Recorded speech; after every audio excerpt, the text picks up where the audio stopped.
Megan Rapinoe, U.S. women's soccer star, and Sue Bird, a WNBA, I believe, basketball player, have both come out opposed to a bill that would keep men from competing as women's athletes. Now, this is crazy because this is a sign of how committed to left-wing talking points many left-wingers are, that female athletes would actually be in favor of a bill that could lead to their erasure. And let me tell you a little bit of a quick story.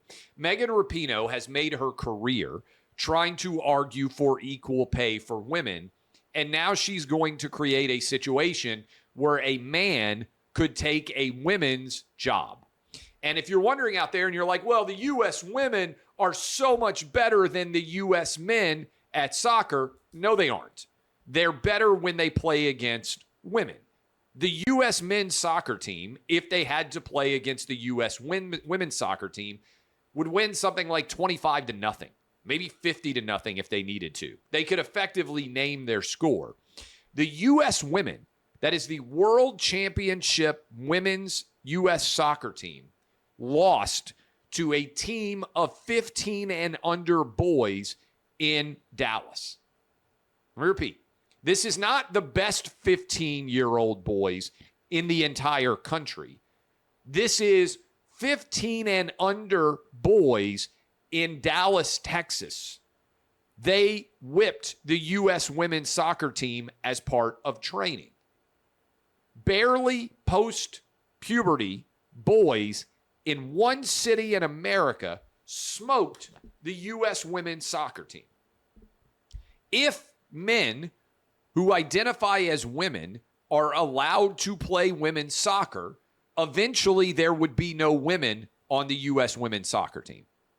Maybe this is because it's the end of Megan Rapinoe's tenure as a member of the U.S. women's team, and close to the end, I believe, I don't know if she's retired or not, of Sue Bird's career.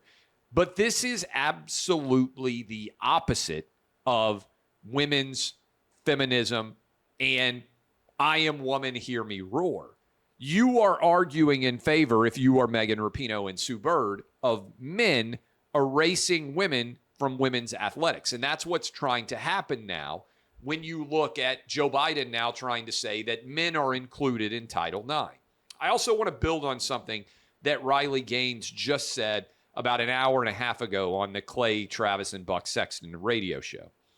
She said, and I asked her specifically about this Dylan Mulvaney character, this man with a penis and testicles and no boobs who is identifying as a woman and is, as a result, getting a Nike endorsement deal. I said, Riley Gaines, you were just, let me adjust this a little bit, by the way. You were just, I'm more in the center. You were just assaulted for saying that men's and women's sports should be separate and that there are two genders. Said Riley, has anybody at Nike contacted you, a courageous, outspoken, actual female college athlete, about whether you would endorse any of their performance athletic wear? And she laughed. She said, of course not. I'm paraphrasing.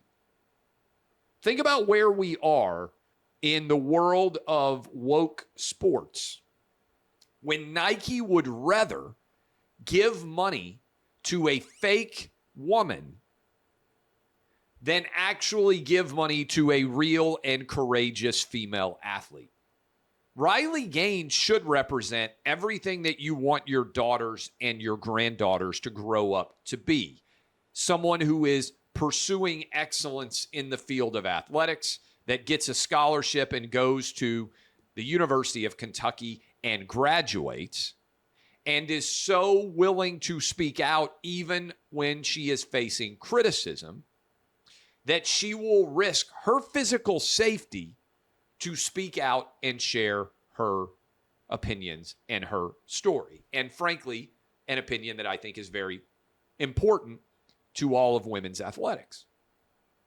Yet Nike will not allow her to represent them when it comes to their product but will allow a man with a penis and testicles and no boobs to try and sell sports bras and women's leisure wear, athletic wear to women. How do we get here? How do we get here to the point where actual biological women in favor of women's championships are not able to get Nike deals, but a dude with a cock and balls and no boobs is trying to sell sports bras to women? It is a sign that everything in our woke culture as it pertains to sports is broken. Megan Rapinoe and Sue Bird should be ashamed of themselves. Bravo, Riley Gaines, for being willing to speak out. Think about why Nike is making the choice that they are.